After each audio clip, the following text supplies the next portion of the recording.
Guys, I love Cars 3. It's an amazing, amazing film. It's back to the basics, and that's what I love about this universe. Was there a story, specific story, or a driver that was inspired with this kind of passing of the torch story? Well, we talked a lot with Jeff Gordon. We spent a Oh, lot of time talking about Jeff and his career, and right at the time, he hadn't retired yet when we first started talking to him. So, but he was feeling that those kids nipping at his heels. So we pitched him the movie, and the first thing he said was, "Wow, it sounds like you're telling my story. it's This a is so close to biopic, home." right? I mean, he even said that he worried that he would never be as good at something as he was as a racer. And Really? that was sort of like, again, there was a lot of that paralleled Lightning Zone fears. Yeah, he was terrified at the time. He was terrified of retirement and the reality of you can't escape it. Wow, that's crazy. It's such a parallel story. I would have never have had any idea about that.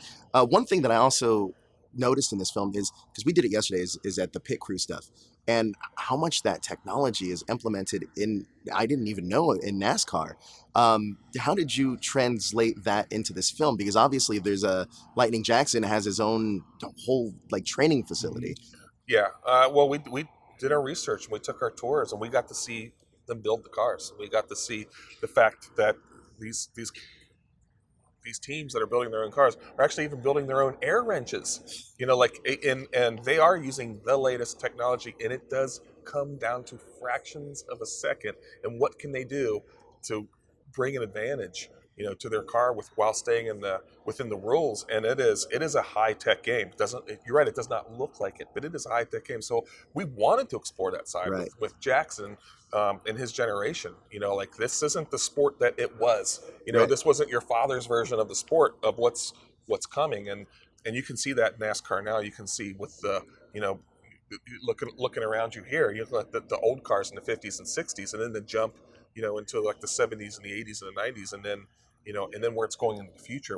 The generations were very inspirational to us. Amazing. We went to Hendricks Motorsports, spent the day there, and like Brian says, they even make their own wrenches. They and they have a gym so that the people who do the pit crew actually works out so that they're strong enough to be hauling those tires and getting it out in 60 seconds. It's Less crazy. than 60 seconds. One thing with the HD and Blu-ray release is that you get to take this home, pause it, and find every Pixar Easter egg. Can you let me know about some of the Easter eggs that are in the film already, so I can know which scenes to kind I of look think for? my favorite Easter egg is Cinderella's chariot. There's a moment where McQueen is talking to his new boss, Mr. Sterling, in Sterling's office, and Sterling has some shelves behind him, in his office, and he's got his doodads and his trophies and his things.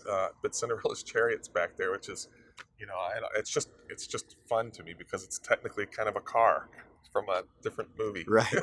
My favorite is there's a rainbow sticker lightning bolt on the back of Fritter. I have that pin. Yeah. I got that Yeah. at Pixar. That pin. That pin's it's really cool. And it's on the back of her bus as she goes into the sign. And there's 2 Coco references. Really?